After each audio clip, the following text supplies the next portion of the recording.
This is one of those stories that has such an outrageous ending that it's genuinely hard to believe it's a true story. But trust me, it is.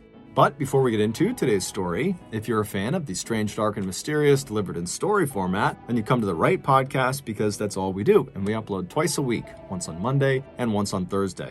So, if that's of interest to you, please offer to buy the 5-star review button a 20-piece chicken nugget from McDonald's, but only give them one half-used ranch dipping sauce to go with it. Also, please subscribe to the MrBallen podcast wherever you listen to podcasts so you don't miss any of our weekly uploads. Okay, let's get into today's story.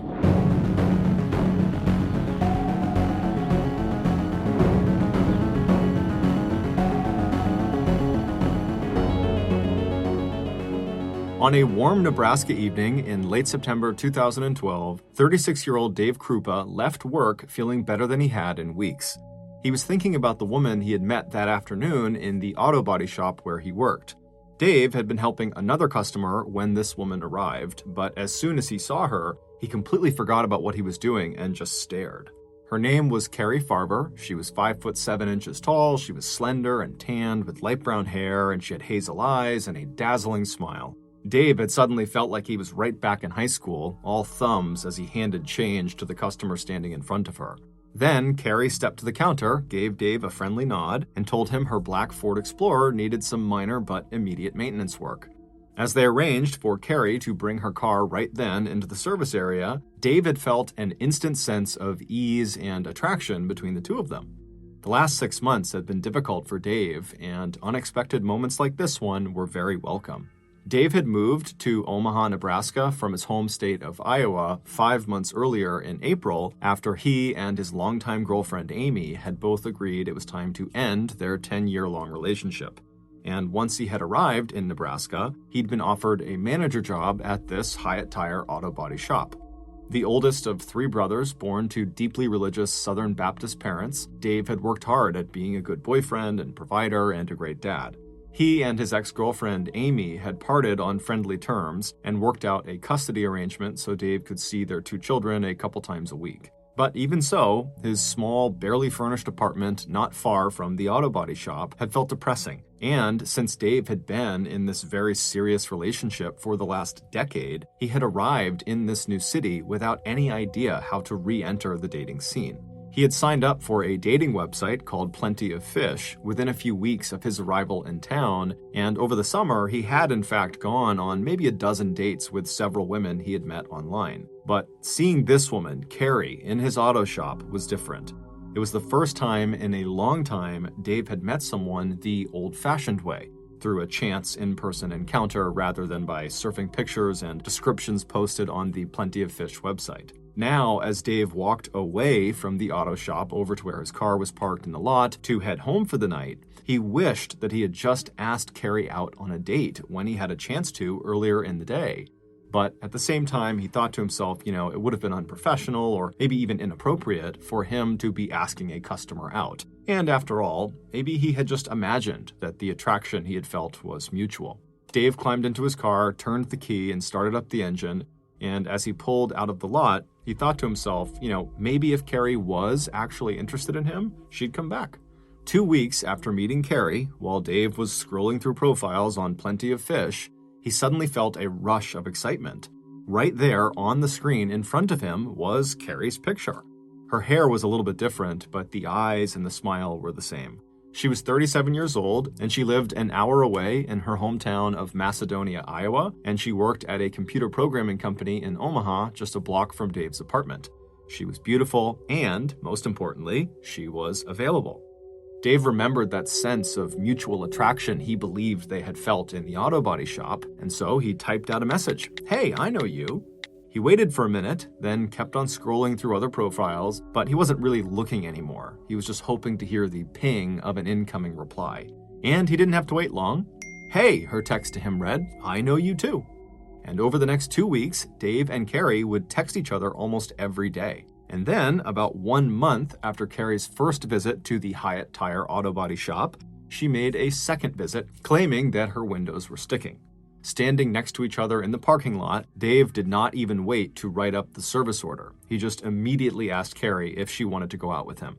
Carrie said yes, and the next evening, Carrie and Dave were sitting across from each other at the Applebee's Bar and Grill at the Omaha Oakview Mall. And it was great. It was clear that both Carrie and Dave had been thinking about each other over the past month, and now that they were together, Dave found Carrie not only beautiful, but very smart and funny as well. For her part, Carrie found Dave, a former football player who had also served in the National Guard before getting his associate's degree in automotive engineering, attractive and engaging. Carrie liked that Dave was a down-to-earth blue-collar guy who worked with his hands. They were also both single parents who were very involved with their children. They both liked to read and talk about books, they both had busy jobs, and neither of them wanted to take life too seriously. A few hours later, Carrie and Dave walked into Dave's apartment, the air between them electric, but before they could even settle in together on the couch, they jumped when they heard the sound of someone knocking on the door.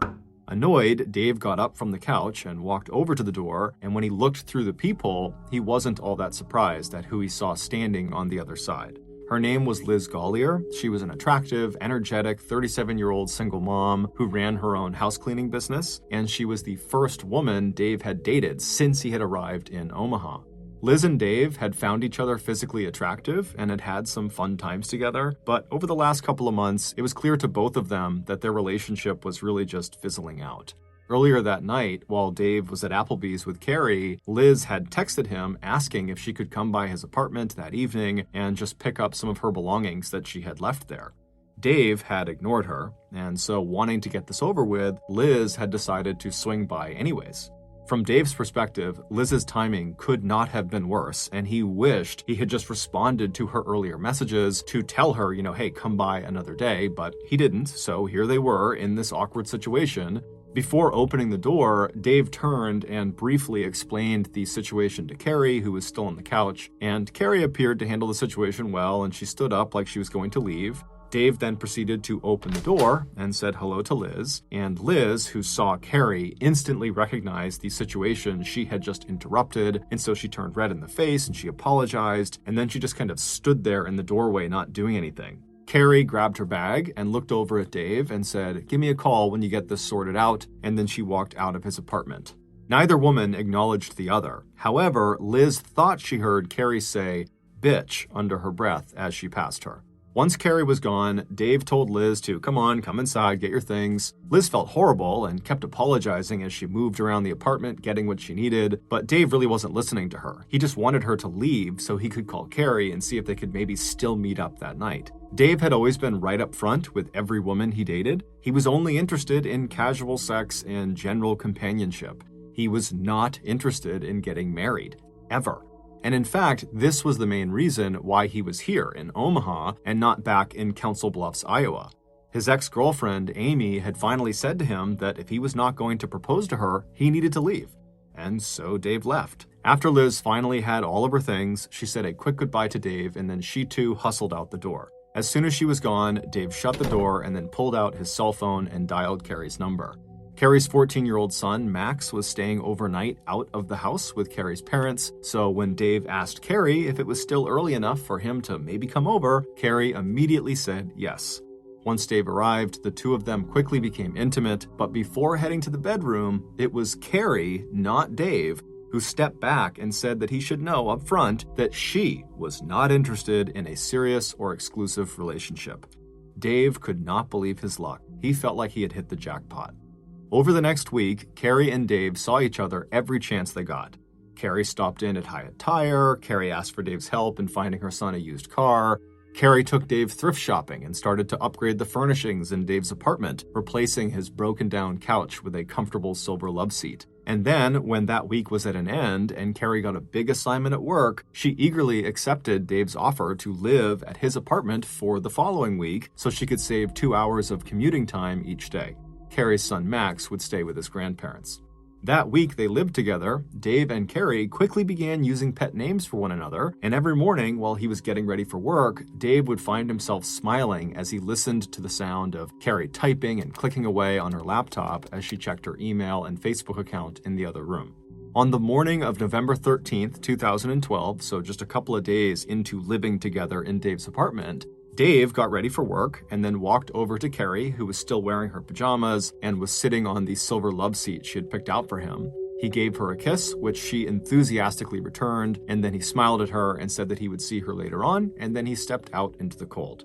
By 6:20 a.m., he was pulling out of the parking lot, making his way to work. A few hours later, at 10 a.m., Dave, who was working on a car at the auto body shop, received a text from Carrie asking him if he wanted to live together permanently. Now, Dave understood that he and Carrie had definitely gotten really, really close, but at the same time, he had been really clear with Carrie about not wanting a serious relationship. That is what made their week together fun, because it was temporary. He didn't like the idea of making it anything more than that, and he was thinking, Carrie made the same claim to him, that she didn't want anything serious.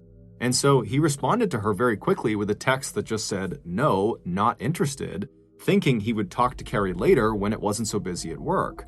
But just 20 seconds after sending that response text, Dave received an angry text message from Carrie breaking off the relationship completely. Her text said, "Fine, I hate you. I'm dating someone else and I don't want to see you anymore." And when Dave got home that night, it looked like Carrie had made good on her threat. Right down to her toothbrush, all of her things that were in Dave's apartment were now gone.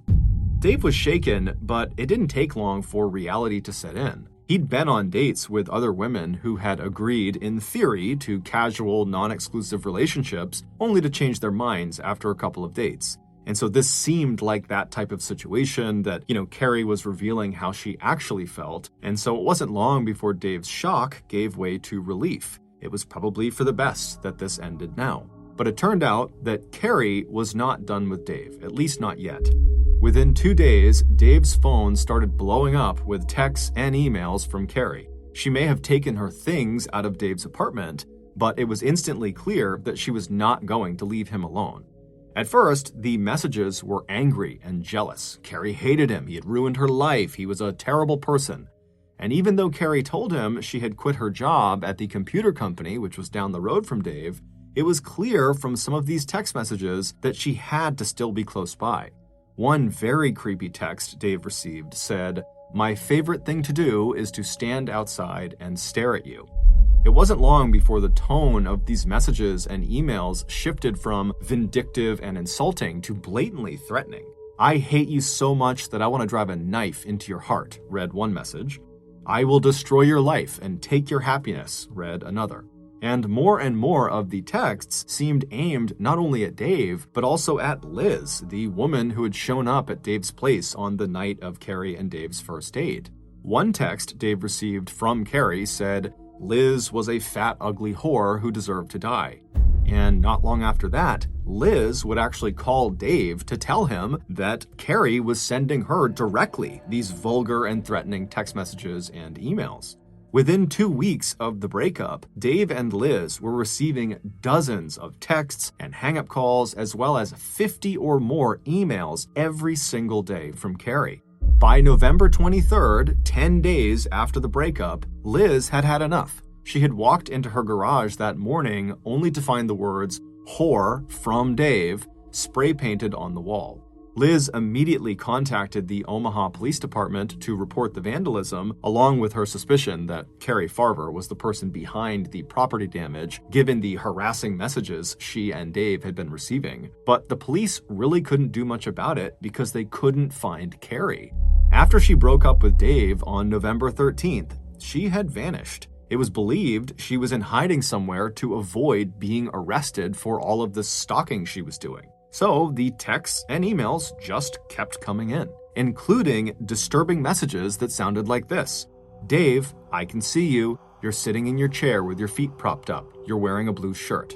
Ironically, this horrible situation actually brought Dave and Liz together again because there was no one else who would understand what they were going through.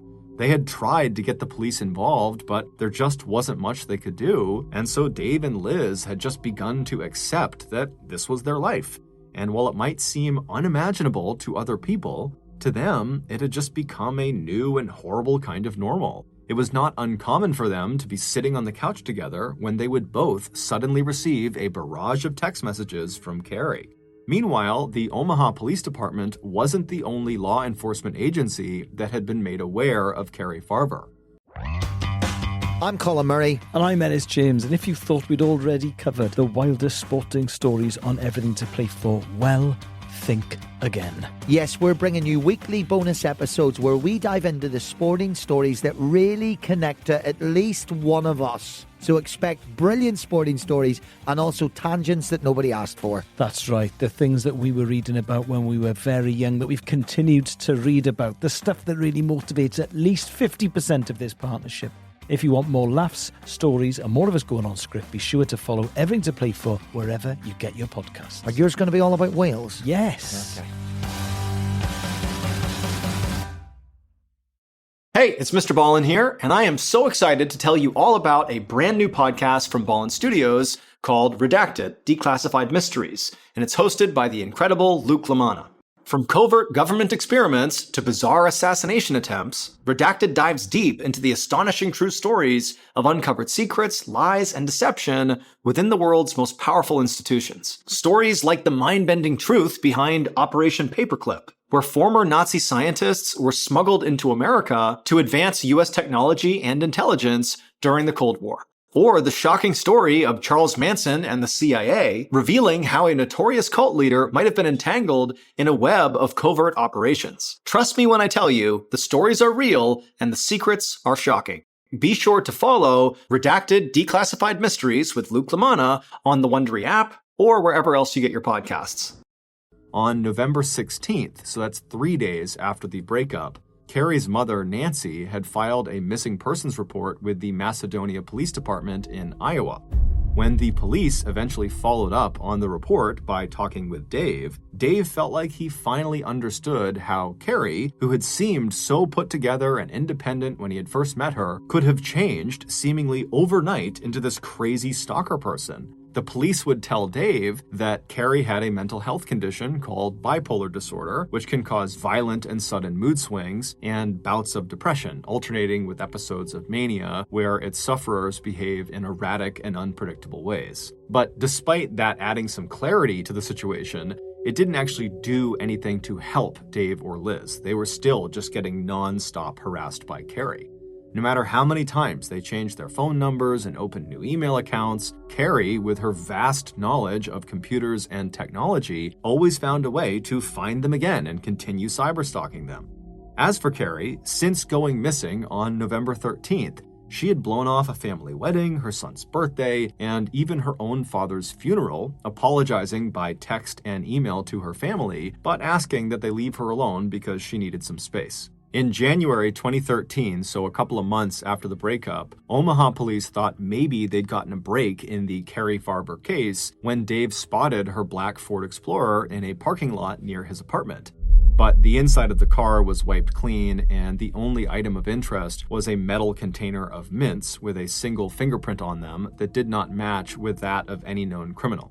At that point, Dave and Liz willingly turned over their phones to law enforcement for examination, but police found nothing on them that would help them close in on Carrie. Still, as long as there was a missing person report on Carrie Farber, police could not close the case until they had located her. In the summer of that year, both Dave and Liz attempted once again to try to move on with their respective lives. At the end of the summer, Liz and her 2 children planned to move out of their rented house and move in with a former boyfriend, and Dave started spending more time with his kids back in Iowa. But the harassment continued. When Dave received an email from Carrie threatening to kill Liz and showing a photo of a woman tied up in the trunk of a car, Dave called Liz, who assured him she was not the woman in the picture and that she was okay. But Liz was not okay for very long. On August 17th of that year, so 9 months after Dave and Carrie had broken up, someone set fire to Liz's rented house. And while Liz and her children were not inside the house when it burned, all 4 of the family's pets were killed. When she checked her email later that day, Liz saw there was one from Carrie that had been sent just a few hours before the fire had started. And it said, "I hope you and your children burn to death." Liz was terrified and absolutely beside herself. She had struggled through a terrible childhood, losing both of her parents by the time she was just 3 years old, and then she had grown up in the foster care system, and now everything that she had managed to build up in her life was being destroyed. Her housekeeping business was failing, her boyfriend had to help her with the bills, and her children were in danger, all because of Carrie, a woman she didn't even know. Dave, racked with guilt over involving Liz in this mess, now feared for his own family. He began to drink more heavily and he purchased a gun. Even as the police continued their investigation, the intrusions into Dave's life didn't just continue, they intensified. The auto body shop where Dave worked was vandalized. In January of 2014, while Dave was in his apartment with a date, his door handle was shaken from the outside and then a brick was thrown through his window. Dave's ex-girlfriend, Amy Flora, the mother of his 2 children, had also received threatening messages from Carrie. It seemed like anyone involved in Dave's life was becoming a target. Then, in 2015, the Carrie Farver case blew wide open. Since losing her home and pets in the fire 2 years earlier, Liz had been doing a lot of thinking. Even as she continued to receive texts, emails from Carrie, Liz wondered if maybe there was someone else behind the attacks. It just didn't make sense to her that the police had not found Carrie, and that Carrie would still be going after Liz, who was not even in any kind of serious relationship with Dave.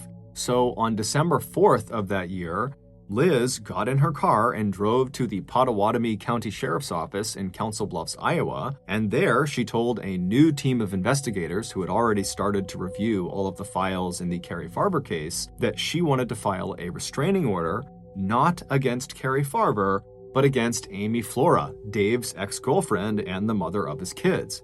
When asked why, she told investigators she now believed that the person who had been sending her and Dave these thousands of text messages and emails and who had turned their lives into living hells was not Carrie Farver, but Amy Flora. And Liz believed that Carrie was not on the run or in hiding, but rather Amy had likely made Carrie disappear and then taken over all of her email and phone accounts. Liz knew this was a very serious allegation, but to her it made a lot of sense. After Dave had left her, Amy had the strongest motivation to seek revenge and to punish him for abandoning her and their children. Intrigued, the investigators asked Liz if they could download the contents of her cell phone and review all of the messages to date that were on there, and Liz immediately agreed. After nearly 3 years of this absolute madness, she was finally feeling hopeful that the police might actually put an end to it. However, Liz's nightmare was about to get a whole lot worse. At 6:42 p.m. the very next day, on the evening of December 5th, police received a frantic 911 call from the Big Lake Park in Council Falls, Iowa. It was Liz. When the police and an ambulance arrived, Liz was lying in this huge pool of blood right next to her car, and she would tell investigators that she had been sitting at a bench a little ways away when someone had come up behind her and they had jabbed a gun into her back, but she didn't recognize it as a gun. She thought someone had poked her. And so she kind of stood up and turned around to see what they were doing, and then they fired their gun at her, narrowly missing her midsection. The bullet had gone into her thigh and then also narrowly missed her bone and major arteries, and this gunman had turned and just ran away. Liz would say it was too dark to get a good look at who the shooter was. However, she was reasonably certain it was a woman, and so she told investigators it had to be Amy Flora. Who else would shoot her? At 7 p.m. that night, police arrived on Amy's doorstep with guns drawn, and they took her into the station for questioning. And despite insisting that she had been home with her kids all evening, Amy failed the lie detector test. But since they could not break Amy's alibi, the police had to let her go. On December 7th, so 3 days after the shooting, the police requested the cell phones belonging to Dave Krupa and Amy Flora. And then about 2 weeks later, using that information they had pulled from those phones, amongst other evidence they had collected, the police finally felt like they had reached a conclusion. And so they called Liz into the station, who by now was still very badly hurt from the gunshot wound, but now she was able to walk around on crutches, and they asked her if she'd be willing to help them bring Amy Flora to justice. Like Liz had previously suggested when she went to file a restraining order against Amy, the police now believed that Carrie had in fact been murdered, and her identity then used to perpetrate a 3-year-long campaign of harassment and intimidation against Dave and Liz. But to make the charges stick, they needed incriminating evidence, and they wanted Liz to reach out to Amy via email or text to see if Amy would give up any information. After they promised a terrified Liz that she would have full protection from them, she agreed to help. And sure enough, after only a few email exchanges, Liz got Amy so angry and riled up that she started talking about what she had done, and Liz just forwarded these messages to the police. And in these forwarded messages, Amy admitted to shooting Liz, almost like she was trying to brag about it. And shockingly, Amy also admitted to having killed Carrie, saying that she had died inside of her own black Ford Explorer. And sure enough, a second examination of Carrie's black Ford Explorer would lead investigators to find blood under the seats that belonged to Carrie. Police also found a match for that unknown fingerprint on the metal container of mints that was inside of Carrie's car. With all of this new evidence, it was now crystal clear who had killed Carrie and then relentlessly persecuted Dave and Liz. And that person was not Amy Flora. It was Liz. 8 months later, on December 22nd, 2016, in a case that would make national headlines, police arrested 41-year-old Liz Gollier for first-degree murder in the death of Carrie Farver. Liz was also charged with second-degree arson in the deliberate destruction of her rented house where she lived and where all 4 of her children's pets were burned to death. When investigators had downloaded the contents of cell phones and memory cards belonging to Liz, Dave, and Amy, along with the data from Dave's devices that Liz had access to, all the awful emails and text messages in the last 3 years, more than 60,000 of them, had IP addresses that could all be traced back to Liz. Most incriminating of all were pictures belonging to Liz that appeared to show Carrie's decomposing foot, identifiable because of the distinctive tattoo that was still visible across the bridge of the foot. It would turn out that Liz Gollier's obsession with Dave Krupa began almost immediately after their first date back in late spring of 2012. And by the time she passed Carrie Farver in Dave's apartment doorway during that awkward meeting, Liz knew any chance of a serious relationship with Dave was slipping out of reach. The text that Dave received from Carrie's phone on the morning of November 13th at around 10 a.m. about wanting to move in together permanently, and every harassing and threatening text, email, and suspicious phone call that he, Amy, and Carrie's family would receive over the next 3.5 years would all be the work of Liz Gollier. Using more than 30 different imposter email accounts, along with an app that allowed her to schedule the release of texts and emails so they arrived while she was actually with Dave, prosecutors estimated that Liz would eventually spend 40 to 50 hours every week impersonating Carrie Farver and using Carrie's own Facebook account to create the illusion that Carrie was in fact still alive.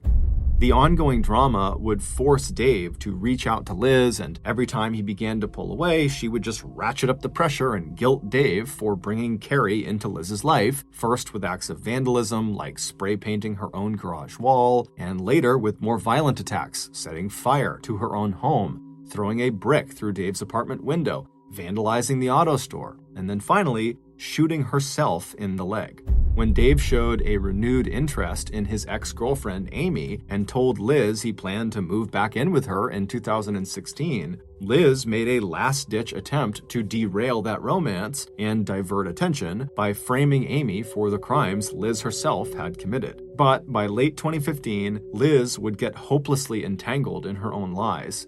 By the time she walked into the police station to ask for a restraining order against Amy, police already completely suspected Liz, who seemed way too involved in every aspect of the Carrie Farver case.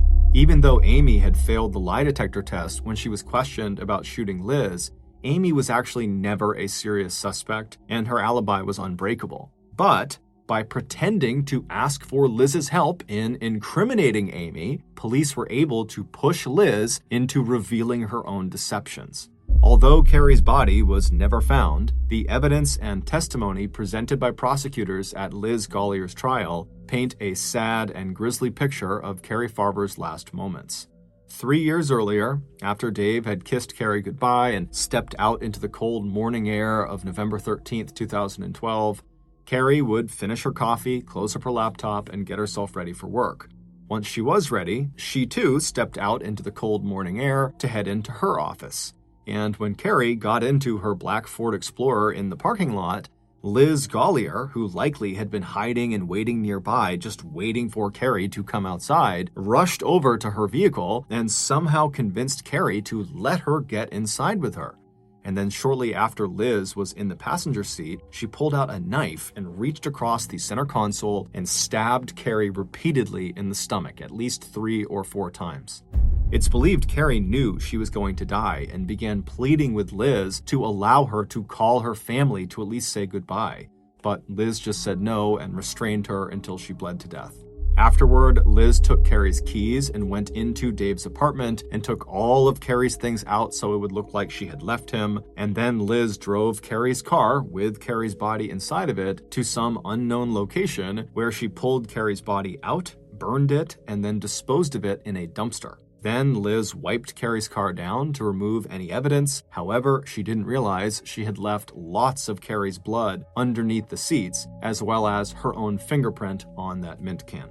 Liz Gollier is currently serving a life sentence at the Nebraska Correctional Center for Women, 107 miles southwest of Omaha, where she first met Dave Krupa. Thank you for listening to the MrBallen podcast. If you got something out of this episode and you haven't done this already, please offer to buy the 5-star review button a 20-piece chicken nugget from McDonald's, but only give them 1 half-used ranch dipping sauce to go with it. Also, please subscribe to the MrBallen podcast on Spotify, Apple Podcasts, Amazon, Google, and anywhere else you get your podcasts. This podcast airs every Monday and Thursday morning, but in the meantime, you can always watch one of the hundreds of stories I have posted on my YouTube channel, which is just called MrBallen. If you want to get in touch with me, please follow me on any major social media platform and then send me a direct message. My username on all platforms is just @MrBallen, and I really do read the majority of my DMs. Lastly, we have some really cool merchandise, so head on over to shopmrballen.com to have a look. So that's going to do it. I really appreciate your support. Until next time, see ya.